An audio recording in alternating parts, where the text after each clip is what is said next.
Programang ito ay rated SPG. Striktong patnubay at gabay ng magulang ang kailangan. Maaaring may masiselang tema, lengguwahe, karahasan, sexual, horror o droga na hindi angkop sa mga bata. Mga kapamilya, narito ang mga dapat nating abangan. Sa FPJ's Batang Quiapo, pumayag na si Tanggol sa pakiusap ng kanyang ama-amahan na si Rigor upang mag-donate ng dugo kay Marites. Kaya dito, magkakaharap muli sina Tanggol at Ramon at malalaman din ni Rigor na buhay pa pala si Ramon Montenegro.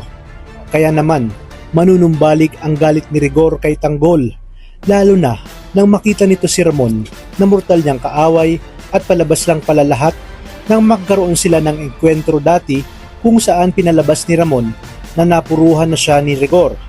Matapos naman makapag-donate ng dugo ni Tanggol, ay makikita niya nga na nagkakasagutan sina Ramon at Rigor.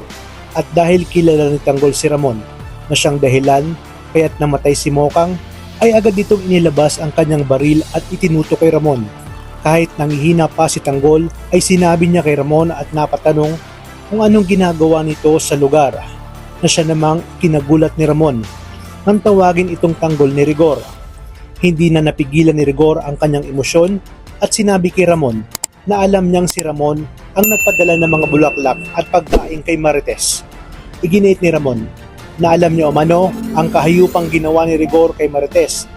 Ayon sa kanya, isasama niya na si Marites sa mansyon sa oras na gumaling ito at hindi niya nahahayaan na sumama pa ito kay Rigor na siyang dahilan kaya't nalagay sa peligro ang buhay ni Marites.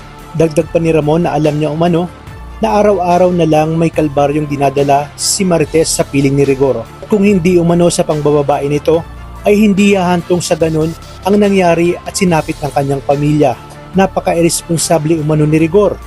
Nagtanong naman si Tanggol kung anong koneksyon ni Ramon at bakit nito kilala ang kanyang nanay Tess, na siyang mas nagpakomplikado ng sitwasyon at ayaw pang sabihin ni Rigor ang totoo.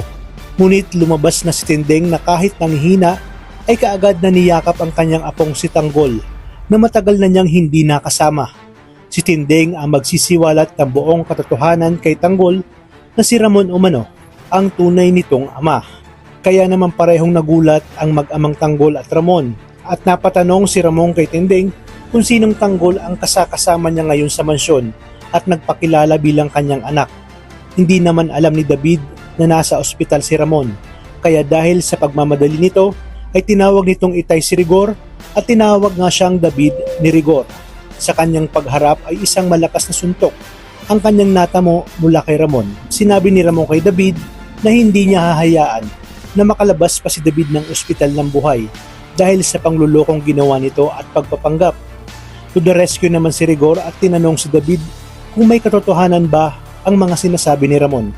Dito na nabahag ang buntot ni David at dali-dali itong umalis ng ospital.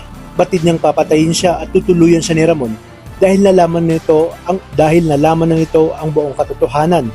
Habang si Tanggol naman ay tulala pa rin at halos hindi makapaniwala sa kanyang mga nalamang revelasyon na mula mismo sa kanyang lola Tindeng. Kaya namang kapamilya, tuloy-tuloy ang pagtutok dito lang sa nangungunang series Prime Time. Maraming salamat sa inyong panonood at pagpalain tayong lahat. Kapamilya,